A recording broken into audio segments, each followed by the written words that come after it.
You're listening to episode 11 of the Product Boss podcast. In this episode, I go over the 6 different ways to make money on Amazon using products. And I was re-listening to this episode and cracking up because I realized that in my example that I'm giving in one of the ways of making money, I did my math completely wrong. So I said 35 minus 10 is 25, and then I start chatting, and then I said minus 2 is 18. But actually, obviously 25 minus 2 is not 18, it is 23. So I was cracking up because my husband always jokes that our daughter, who's 7, gets all of her math skills from him. And I'm not going to lie, it's true, but I fight him tooth and nail on that, though I do believe that she gets her reading and comprehension from me. So no big deal, but I thought that was really funny. And before we get into the episode, I wanted to talk about our masterminds that are coming up. If you are a product-based business and you are looking for a hybrid of expert coaching and a peer mastermind setting and just getting a bunch of inspiration and guidance and just a great group to be around, you should definitely be a part of it. Our website for that is www.theproductboss.com/mastermind. Let's get to talking about the 6 different ways you can make money on Amazon using products. Welcome to the Product Boss podcast, where we help product-based businesses grow their sales and improve their strategies. Hey everyone, I want to introduce you to my co-host and biz bestie, Mina Kumlo-Sitep, an Amazon guru that has built a multi-6-figure product-based business. And introducing the other half of the Product Boss, Jacqueline Snyder. She has helped launch and grow over 500 fashion apparel and accessory brands, even one of her own. And together, we share our inventory of secret weapons that will help you dig deep and do the work it takes. Are you ready? Let's build together. Hey Product Bosses, Mina here. Today I wanted to go over one of my favorite topics, which is Amazon. And I wanted to go over the 6 different ways that you can make money on Amazon using products. So there's tons of ways to make money on Amazon. These are specifically product-based ways, and I'm excited to get started. So let's begin. So the first way is the very obvious way. It's what I'm doing now. It's selling your brand on Amazon. So I won't go over this in too much detail, but it's basically, this is the case where you're the manufacturer and you're putting on the Amazon SKU, and then you're sending it in and you're having it fulfilled by Amazon, or you're fulfilling those orders yourself. So that's the first way. The second way is called private labeling. This is actually where I first started and learned so much about Amazon. So this is where you are importing, usually from China, and you're taking that item and you're rebranding it and selling it onto Amazon. So the way that you do that is that you source the item and you find the item usually through Alibaba or other different places that have a listing of manufacturers. So you can use Alibaba, you can use AliExpress, and I'll put these links into the show notes too.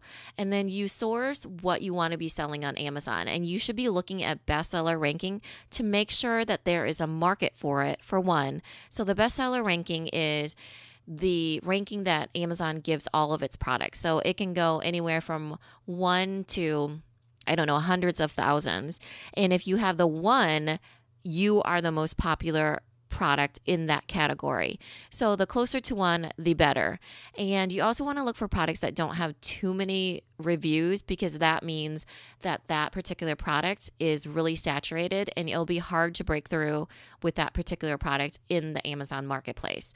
So first things first, you pick out what you want to be selling, and then you try to source it on Alibaba. And then you get samples.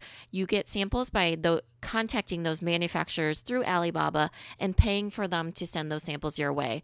When I was doing this, it would cost me somewhere around $50. Usually for each manufacturer that I was going back and forth with, they would send me out I don't know, like 4 or 5 samples. Usually they have you pay for those samples too. The samples aren't usually very expensive, but it's the shipping that's very expensive. So it cost me $50 total for each manufacturer. I saw that as a cost of doing business because I wanted to make sure I tested out those products and then I was happy with the interaction and everything from that particular manufacturer.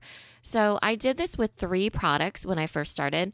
I had Binky Buddy, which was pacifier clips, which you attach a pacifier and clip it onto your kid. And then I had Chalksters, which were chalk markers. They were like fluorescent, water-based chalk markers. And then I had Chill Stick, which Chill Stick was a wine chilling stick that you would insert into the bottle and it would chill your entire bottle of wine. So all 3 of those actually did pretty well. It was probably Chill Stick that did the worst. I probably sold hundreds of Binky Buddy and Chalksters, whereas I only sold maybe dozens of Chill Stick. I actually still have some inventory. The reason why I left private labeling is because I felt that it was really risky. I was having to wire my money over to China in the thousands just to pay for the inventory. You know, for chalk markers, it was like $6 a piece, and then I would have to pay for the minimum order quantity. So when you decide on your item that you want to sell, you pay for the sample and then you test it out yourself. And then once you're okay with it, you do have to place an order for a minimum order quantity. That might be 1,000, that might be 5,000, that might be 10,000. And then it takes, a few weeks to get here from China. So that is the way that you go about private labeling. I've seen people make millions from this method. They do it by just learning the strategy and then layering on another product. So I had 3 products even on my own. There's some people that have hundreds of products and they just keep using this knowledge and this technique to make more money doing private labeling. The thing about private labeling though is that it's easy to enter the market because you're not manufacturing yourself. You're bringing what's already manufactured to the Amazon marketplace, but it's easy to exit too because the market gets really saturated and you're not able to break through with the number of reviews and getting onto that first page of Amazon. So the goal always is to get to the first page of Amazon because let's be real, nobody goes to page 2 or 3 or 4 when they're searching for something to buy on Amazon. So you really want to get onto that first page when somebody's looking for a particular item, and then that is the way that you're making great sales on Amazon. So that was the second way, private labeling, where you're importing those products and then putting your own brand on there. So when I'm saying Binky Buddy, Chalksters, and Chill Stick, those are brand names that I came up with myself. That's packaging that I came up with myself. That is a brand and a label that I put onto those items and then I sold on Amazon. And honestly, if I wasn't doing little labels and I hadn't figured out, that's what the route that I wanted to do was to manufacture myself here in the United States, I would still be private labeling. The reason why people don't private label with items that are in the United States is because they're very, very hard to find. You will not find prices that beat China or even come close, especially when there's just so much that is manufactured in China or India or anywhere else where the cost of goods is just way cheaper and you're able to already have a finished product that you can put a different label on yourself. So that was the second way. The third way is retail arbitrage. Now, retail arbitrage is when you are going into a big superstore like Walmart or Target or anywhere else really, maybe a mom and pop shop, and you're taking a clearance item, you're purchasing a clearance item for, let's say, $2, and then you're scanning the item to see what it sells for on Amazon. So let's say you have a battery powered iron. And so you find it on clearance at Walmart for $2. And then you scan that barcode from the Amazon Seller app. That's how you do it, is that you download the Amazon Seller app, you scan the barcode, and it says this item is selling for $35 on Amazon. And so then it will do the math for you because it's usually around 15% that you're paying Amazon for that kind of that referral fee for you having that listing. And then also you're paying for the fulfillment by Amazon for them shipping it out. So let's say that costs you $10. So $35 minus $10 is $25. Minus $2, that is $18. So you're left with an $18 profit, minus a couple bucks for having to send the item in via UPS too. When you're sending items in with retail arbitrage, it's actually really cheap with Amazon because they have a partnership with UPS. So then I've never even ever paid more than like $6 or $7, for like a gigantic box. So you're getting all these items on clearance, whether at any stores, and you're reselling them on Amazon. Amazon does have restrictions. So if it's something that's like licensed, like Paw Patrol or Mickey Mouse Clubhouse or any of that stuff, it'll show on the product listing when you scan the item in. So you're able to see the bestseller ranking and you're able to see whether or not that item is restricted. And so obviously you would not be able to send in the restricted items, but let's say their bestseller ranking is 20,000 in toys. That's probably a pretty good item because imagine, how many toys there are on Amazon, probably in the upper hundreds of thousands. So then being at a 20,000 bestseller ranking is probably pretty good. But what if you find like a camping item and it's at a 20,000 bestseller ranking? That probably doesn't hold as much clout as in the toy department of Amazon because there's just not as many items. So you have to really look to see what the bestseller ranking is to see if you want to purchase that item and if that margin is there for you, because it might not sell once you send it into Amazon and then you're probably having to pull it back out and send it back to yourself. So I always stick with toys. I find that toys are very easy to sell, especially in a particular time frame. So I usually do retail arbitrage from August to November, and I just do it for fun, quite honestly, because I'm out shopping all the time with my kids anyways. And so it's just fun for me to scan in deals that I find.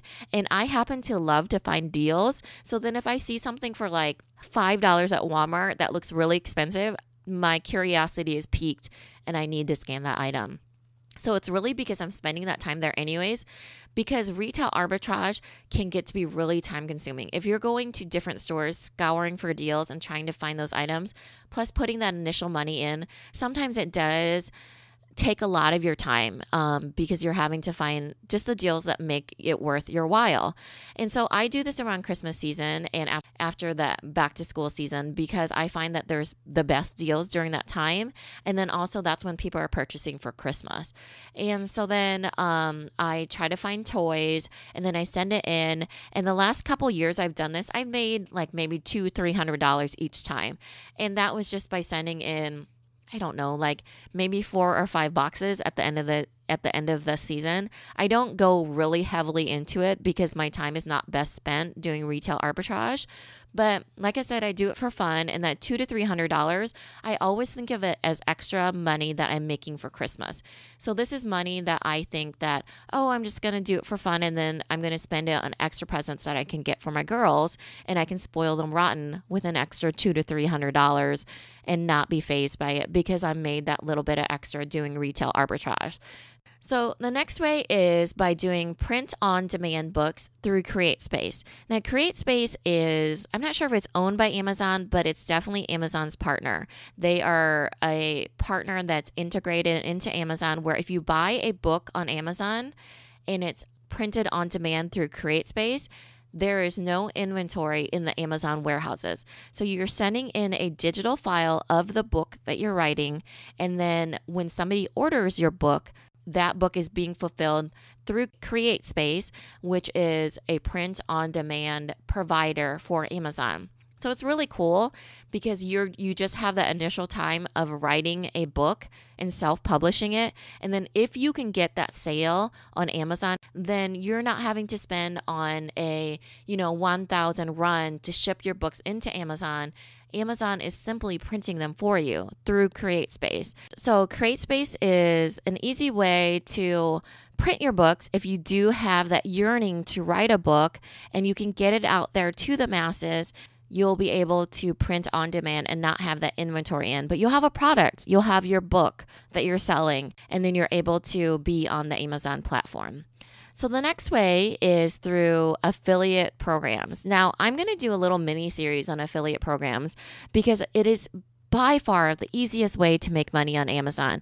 And this is because you're getting a referral fee or an affiliate fee for all the other products that you are referring on Amazon. So Amazon calls its affiliates associates. So there's 3 different ways to get onboarded, and that's through the regular associates, there's the influencer associates, and there's the local associates. So I'll be going in depth in my mini series, since these are mini Mina-sodes, and you'll be able to see which one best suits you. But you know what my favorite thing about this affiliate program is that let's say that someone comes in through my link for a microphone that I recommend. And so they buy that microphone, they put it into their cart, but while they're at it, they buy a 10-piece luggage set. And that luggage set was $300. I will actually make an earning from that entire purchase. So it really depends on which category it's in. It varies from 4% to 10% what I'm going to get paid out, but I make money for the entire purchase. So I don't know about you, but when I'm buying on Amazon, I rarely get just one thing. I buy at least 2 things because I need, the shampoo for my kids and whatever else. Even though I have a package arriving on my doorstep every single day, I'm literally buying 2 or more items every single time. So if you refer a specific item and it gets put into the cart, you make earnings for the entire cart. And like I said, it varies from 4 to 10% depending on which category. But that is really cool, right? I mean, you didn't do a darn thing besides put a link out there that had your associate link behind it. And it just makes it so easy. Everybody is shopping on Amazon. And Amazon has everything imaginable under the sun. And like I said, I'll be going more in depth on that in this mini series coming up, because I really think that it's just the easiest way to make money on Amazon using products. So the last and final way that you can make money on Amazon that I wanted to go over is Merch by Amazon. Merch by Amazon is a beta program that's offered by Amazon. So then you have to actually apply. I've never seen anyone ever get rejected, but it takes a couple months. So just a heads up on that. So you apply with your email, and then after you get into the system, you're able to upload artwork that goes on t-shirts. And then once somebody orders that particular t-shirt on Amazon, you're making a cut of it. So Amazon actually prints it on demand. The great thing about that is that you're not having to do any sort of inventory. You're not printing any t-shirts. You're not fulfilling any orders. You're simply putting the artwork up there. So let's say that you had a t-shirt up there that says #resist, and somebody buys that t-shirt for $20 and it costs Amazon, I don't know, like $16 to make. You're making $4 for that t-shirt, and you're not doing a darn thing besides putting that artwork up there. Now, I've attempted to make money doing this by going through Merch by Amazon. However, I found it really, really hard to get any sort of traction on my listings. I was able to get some orders for some breast cancer awareness t-shirts that I had done, and then I donated some of the money to breast cancer awareness in the October months. And then in the holiday months, I had a few t-shirts up there that sold, but really I've never sold more than like 6 or 7 t-shirts. But I just started this a couple months ago, right before October. And so I think that the best person to utilize this program is someone who has an existing audience. So you take the link and you're able to send it out to your existing audience, and you're able to sell merchandise, which is so cool, with no inventory and no risk at the beginning. No investment besides the time of putting together those t-shirts, right? The thing that is really hard about Merch by Amazon is that it's not linked up to the pay-per-click system, so the advertising system, and you don't have any access to the back-end keywords like you are with regular listings. So through this, when you submit your graphic for the t-shirt, you get to see what you're putting into the listing, but you have no back-end access. So you're not able to put in different words or different keywords that somebody might input if they're searching for your product. So it's really hard to gain momentum and to get people to your listing unless you already have that link and you're marketing it yourself. So if you have an existing audience, you should definitely try Merch by Amazon. So that's it, you guys. That's the 6 different ways you can make money on Amazon using products. So let's do a quick round robin of everything that we went over. So the first way was by having your own brand on there. That's when you're the manufacturer. That's what I'm doing with the little labels. The second way I went over was private labeling. That's when you're importing from China and putting a new label on there. Third way is retail arbitrage. That's when you're buying at a discount and reselling on Amazon. And fourth way is by print on demand books and having it fulfilled through Amazon's partner, CreateSpace.